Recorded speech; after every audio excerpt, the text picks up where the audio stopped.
Well, good morning. Good morning. It's a pleasure for us and an honor for us to be here to talk with you about Unit 2 and share what you've learned over this year. We'd like to introduce ourselves first and then have you introduce yourself. Okay? Madeline? I'm Madeline Dunn, and I'm an historian with Delaware's Division of Historical and Cultural Affairs. I'm Andy Leedy. I'm a trial lawyer in Baltimore, and I teach at the University of Maryland School of Law. I'm John Kaminsky, Director of the Center for the Study of the American Constitution at the University of Wisconsin in Madison. Please introduce yourself. Good morning. My name is Kelly Johnson, and I will be attending Rhodes College in the fall, majoring in political science. Hi, I'm Brittany Sink. I will be attending the University of Georgia in the fall and majoring in business.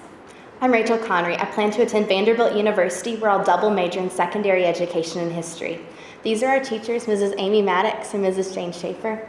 We're seniors representing Vestavia Hills High School, and we're really excited to be here this morning. Okay. Surprise. Question number 2. Last class we didn't even have to give the question. One of the students started right away. But here's the question so that everybody else can hear it. Although posterity has tended to emphasize the work of the Constitution's framers in the Federal Convention of 1787, the ratification of the U.S. Constitution in 1787-1788 was a landmark in the history of government. What evidence can you offer to support or dispute this claim? In what ways, if any, was the plan for ratification an example of social contract theory? And finally, what precedents were established by the ratification process, and why have they continued to be important? Thank you. May we begin? Yes. 219 to 212. The recent healthcare vote in the House of Representatives stood after hours of endless debate. In March, Americans nervously watched CNN, and 2 centuries ago, Americans anxiously awaited news of the Constitution's ratification. We agree that the ratification process was as essential a landmark in the history of government as was the innovative government proposed for the United States. The ratification conventions exemplify the ideas of the social contract. Citizens relinquish some sovereignty in order to be better protected by the new government.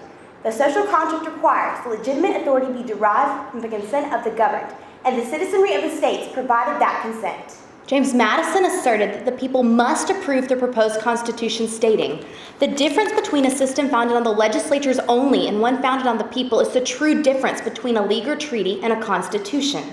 The proposed Constitution opened with "we the people" and greatly limited state power. Thus, the framers knew that relying on state legislatures to ratify would likely fail. Yet, popular ratification was largely unfamiliar. Only Massachusetts and New Hampshire had brought state constitutions to the people for a vote. When discussing how many state ratifications were necessary, Pierce Butler argued against a simple majority when he proclaimed that he revolted at the idea that 1 or 2 states would restrain the others from consulting their safety. A unanimous vote was also impractical. Rhode Island was not even present at the convention.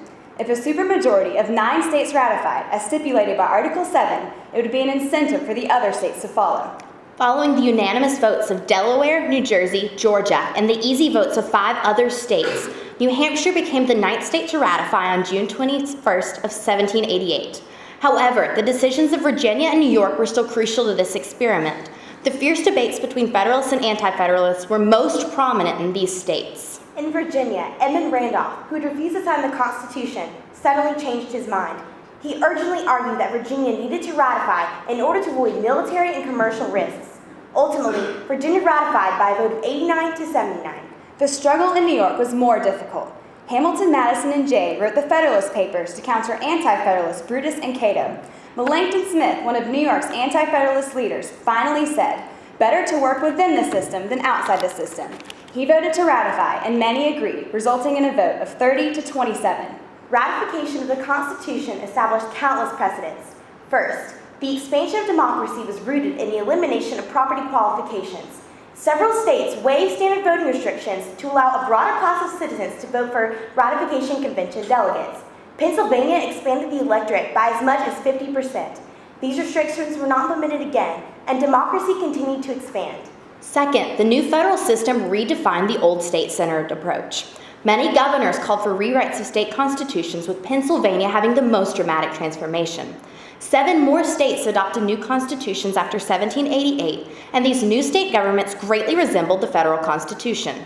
Third, the supermajority vote required by Article 7 would be reflected in the Senate rules, in which a supermajority would be required for particularly controversial pieces of legislation. Finally, the ratification debates brought the Bill of Rights. Madison claimed is an important part of the democratic process to seek unity if possible, so I'm bringing the Bill of Rights to you. In 1791, the Bill of Rights was ratified by the states. The framers implemented the basic ideals of social contract and set precedent for the reign of popular sovereignty and the expansion of democracy. With the late ratifications of North Carolina and Rhode Island, 13 sovereign states had united under the Constitution. As James Wilson explained, the Constitution is laid before the citizens of the United States. By their fiat, it will become of value and authority. Thank you. We are now ready for your questions. You talked about the philosophical reasons for going to conventions. What were some of the practical political reasons for going to conventions rather than state legislatures?